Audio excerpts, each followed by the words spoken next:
Good morning mga kaswerte! Ayan, welcome back dito sa ating Paya at Sumada via STL at Lotto 2D ngayong petsada na June 23, 2024 na ito po ay nirumble natin at pwedeng tayo nationwide. Huwag na natin patagalin pa mga kaswerte at super late na po tayo ngayong araw na to. So, heto na mga numero na aking kinalkula at lumabas. 6, 24, 11, 19, 4. Nilagay ko po ang 40 diyan sa itaas. 8, 37, 5 at 39 naman dito sa baba. Meron din tayong 17, 13, 22. So, kung makikita nyo diyan sa baba, ang ating butas na numero, medyo marami-rami ang ating butas na numero ngayong araw na to. So, meron tayong 18, 7, 12, 23. Kung mapapansin nyo mga kaswerte, minsan ang lumalabas ay kinukuha dito sa ating butas na numero, parehas na numero. Pero pwede din naman diskartehan, kumuha ng isang numero dito sa butas na numero at idagdag dito sa ating mga pinaya at sinumada. So kayo na ang bahalang kumuha ng magpares na numero na inyong aalagaan at tatayaan ngayong araw, maghapon hanggang gabi. Mga kaswerte, ito po ay pwede nyong alagaan at tayaan. Para naman sa ating lucky pampiang mga kaswerte ngayong araw na ito, pwede po possible ang 11, 11, 24, 24. So kung hindi pa lumalabas ang pampiang diyan sa inyong lugar, try nyo po ngayong araw na ito at baka sakaling iyan ay lalabas. Ngayon naman tutungo tayo sa ating extra tips mga kaswerte. Itong extra tips natin na magpares ay kinuha ko po dito sa ating mga numerong pinaya at sinumada at sinamahan ko rin ng butas na numero. So, depende sa inyo kung napipil nyo na gusto nyo tayaan itong mga pares na numerong ito na extra tips natin. Sige lang po mga kaswerte.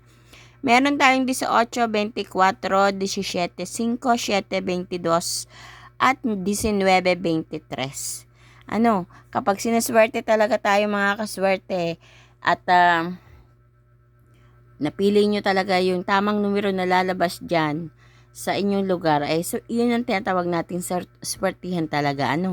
So alamin nyo rin kung ano yung mga numero na hindi pa lumalabas din sa inyong lugar.